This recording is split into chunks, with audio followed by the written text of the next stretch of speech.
kabar pemirsa? Berjumpa lagi dalam Berita Mataram hari ini. Sejumlah berita penting dan menarik lainnya telah kami siapkan untuk Anda dan berikut diantaranya. 4 warga di Mataram dilarikan ke rumah sakit karena tertimpa pohon tumbang. Seorang karyawati di Mataram ditangkap polisi karena menggelapkan uang perusahaan.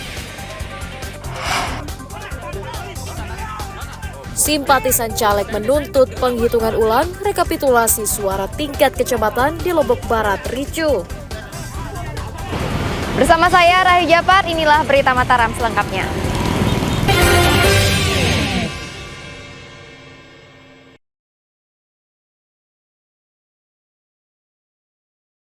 Seorang pengendara dan 3 pejalan kaki tertimpa pohon tumbang berukuran besar di Jalan Langko, Kota Mataram, Selasa siang. Pohon roboh ke arah jalan utama yang sedang ramai lalu lalang kendaraan setelah tertiup angin kencang. Petugas bersama warga langsung mengevakuasi seorang pemotor bernama Miswandi yang terjatuh karena terkena ranting pohon. Sementara seorang ibu bernama Fitriana dan 2 anaknya Alifa dan Halisa Hibatillah juga turut menjadi korban karena sedang berada di bawah pohon itu. Mereka langsung dirujuk ke Rumah Sakit Kota Mataram karena menderita luka-luka. Bawa anak 2 duduk di bawah pohon, nah, terus bunyi kakak itu kan jadinya ada mobil lewat tapi untung buru-buru ngebut. Nah jadinya kan pas dia langsung jatuh, saya buru-buru lari turun narik anak itu, saya gendong sambil teriak nangis, tapi yang satu itu nggak bisa kita bantu karena buruan ditindih sama pohon sama ibunya. Berapa orang tuh Bu yang budak? 3 orang tapi Gojek 1 sama motornya. 4 jadi nanti. Ya 4 orang sama Gojek. 2. Petugas dibantu warga telah membersihkan ruas jalan dan menyingkirkan batang pohon dan ranting yang melintang agar bisa dilalui kendaraan. Dari Kota Mataram, Emi Kusuma melaporkan.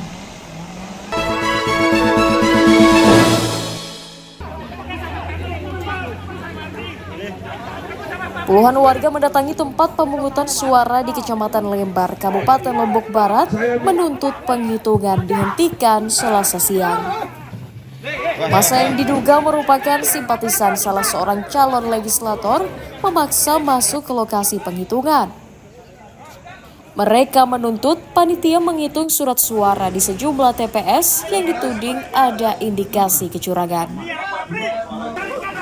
Karena tidak membawa data yang jelas, permintaan tersebut ditolak sehingga memicu kericuhan.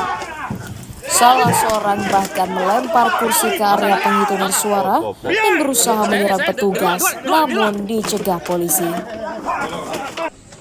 Partai nomor 3. Setelah sempat ditunda, penghitungan dilanjutkan sesuai jadwal dengan kawalan ketat anggota TNI Polri.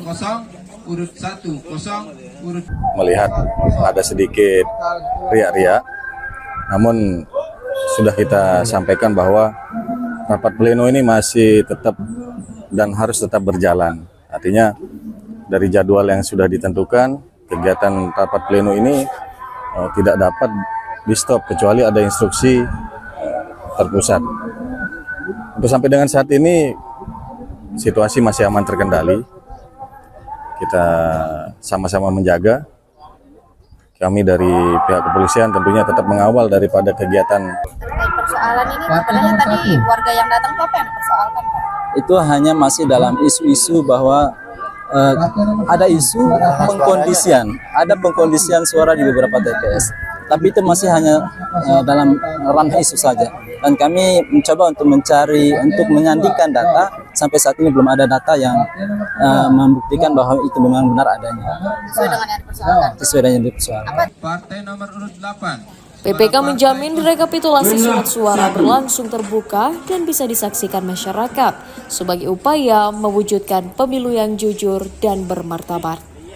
Hairul Amri melaporkan dari Kabupaten Lombok Barat.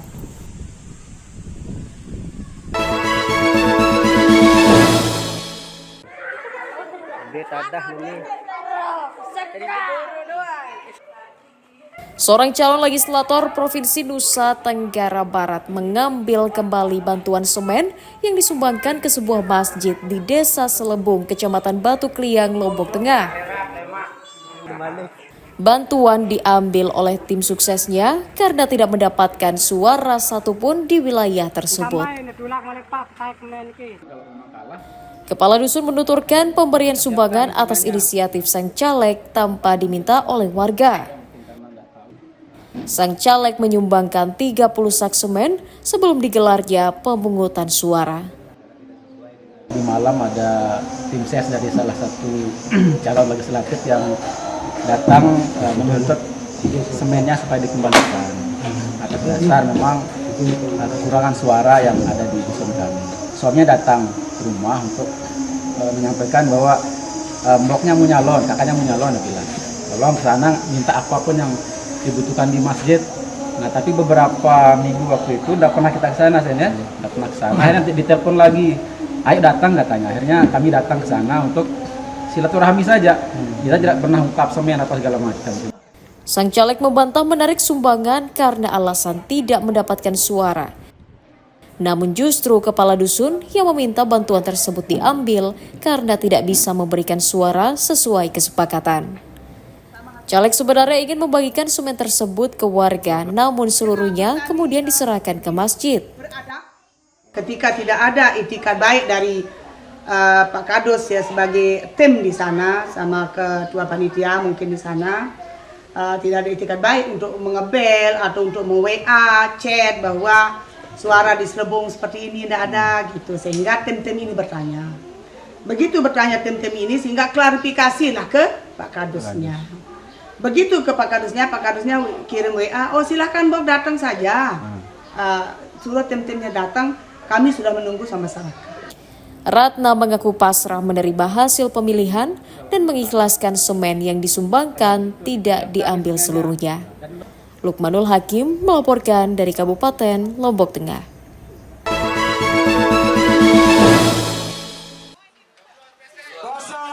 Komisi Pemilihan Umum Provinsi NTB memutuskan akan menggelar pemungutan suara ulang di 9 TPS yang berada di 4 kabupaten pada pekan ini.